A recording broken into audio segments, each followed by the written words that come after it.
So the Andrew Tate alleged victim in this case from the UK has spoken out now in a documentary at length of her side to the story. This is some of the stuff that could come up later in the trial, so you guys might want to hear this regardless of how you feel about the case.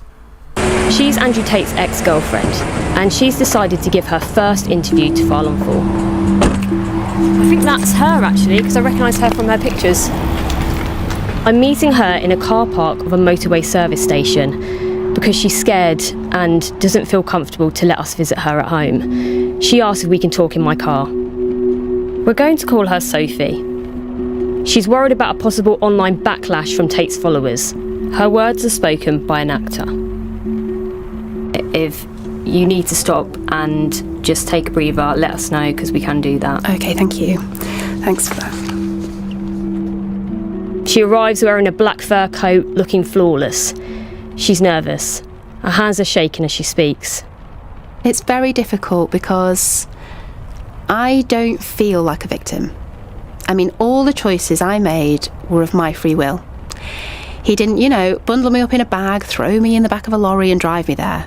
But at what point does the emotional or psychological manipulation turn into being forced to do something?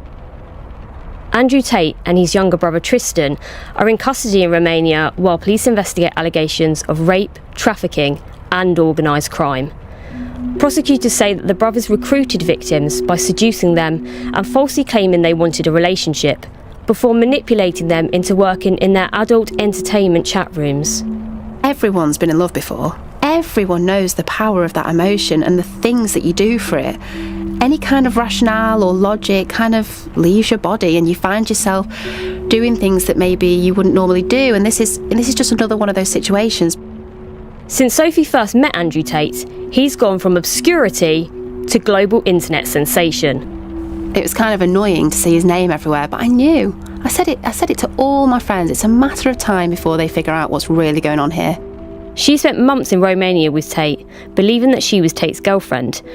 But as she'll tell us later in this programme, he quickly became controlling and violent at his home on the outskirts of Bucharest. And that's where I'm heading now, a country I've been travelling back and forth to for nearly 3 decades. Romania has changed a lot. There are Porsches and Ferraris driving down these boulevards today, and lots of young tech entrepreneurs posing outside fashionable restaurants. Now, I'm on my way to Andrew Tate's house.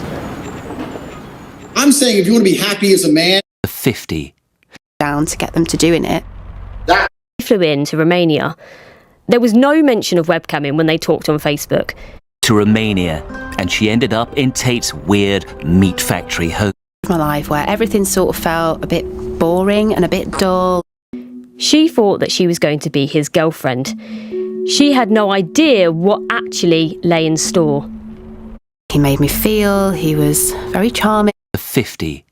Maria explains that great care is taken when it comes to recruitment to make sure the women are under no pressure or being exploited. If she doesn't feel comfortable, she can leave anytime. They don't have a contract here to keep them collaborating with us. She can leave anytime she wants. It's very strange because if you go to any webcam model in Romania, she will never tell you that she was feeling that fear and that she was coerced to stay in a studio. Never. The same can't be said for Sophie, Tate's ex from the UK. She thought that she was going to be his girlfriend. She had no idea what actually lay in store. He approached me on Facebook originally, completely out the blue. It didn't ring any bells. But just right off the back, the way he spoke, the way he made me feel, he was very charming and he made himself seem very familiar. He made me feel very comfortable. There were no red flags at all in the beginning. He just took an interest in my day-to-day life, wanted to know what I was into, what made me happy. It was developing naturally. Sophie says that he then asked her to join him in Romania. She'd never met him before, but it felt right to Sophie in that moment. I was at a stage of my life where everything sort of felt a bit boring and a bit dull, and this idea of an adventure and then lifestyle, and this guy seemed so into me and he's making me smile every day, and the idea just seemed attractive to me. So Sophie came to Romania and she ended up in Tate's weird meat factory home. All seemed fine at the start. He was quite charming, but then something strange happened.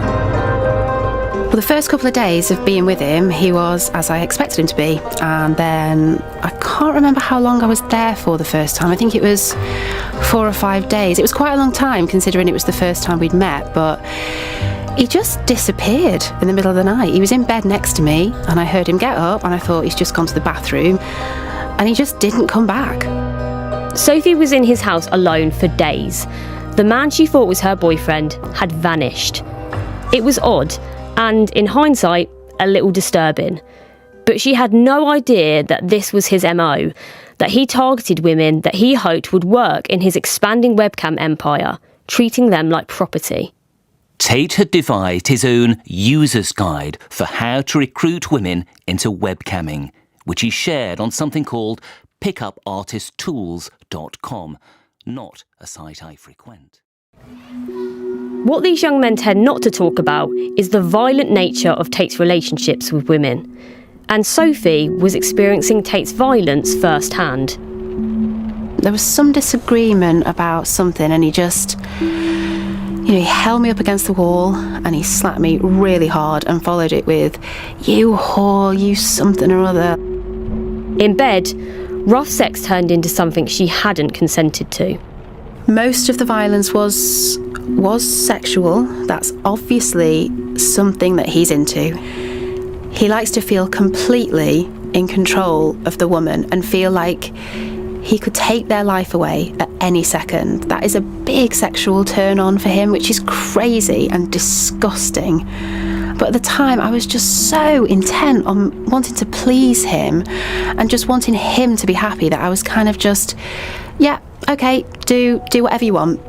But yeah, looking back on it, he used to strangle me. That was the thing that to the point where I actually passed out once, and I think he panicked then because he knew he'd gone too far. After some time, Sophie decided to leave Andrew Tate, realising that she'd had enough of constantly feeling inferior to him. Mentally, she was broken by the relationship. We put all of Sophie's allegations to Andrew Tate's legal team. We spoke to them via email and on the phone, and finally we received a WhatsApp message. They said they wouldn't be issuing a statement. In April last year, one of Tate's webcam women, an American who lived in his house in Bucharest, contacted someone she knew in the US to say she was being held against her will. Her call was the catalyst that led to the Tate's arrest and detention just after Christmas, an event that made headlines around the world. This is such a high-profile case that I'm not sure if these alleged victims are going to remain anonymous throughout. They would get insane amount of backlash on this case just because of Andrew Tate's support. But obviously keeping them anonymous remains a problem as well. It's going to be difficult with the amount of media coverage around it outside the courtroom. And it's important to remember again, guys, that a lot of these are just allegations. They're just claims right now, and the police are even admitting there's no significant evidence right now. I'll keep you guys posted on how this plays out. Leave a like and subscribe with the notification bell.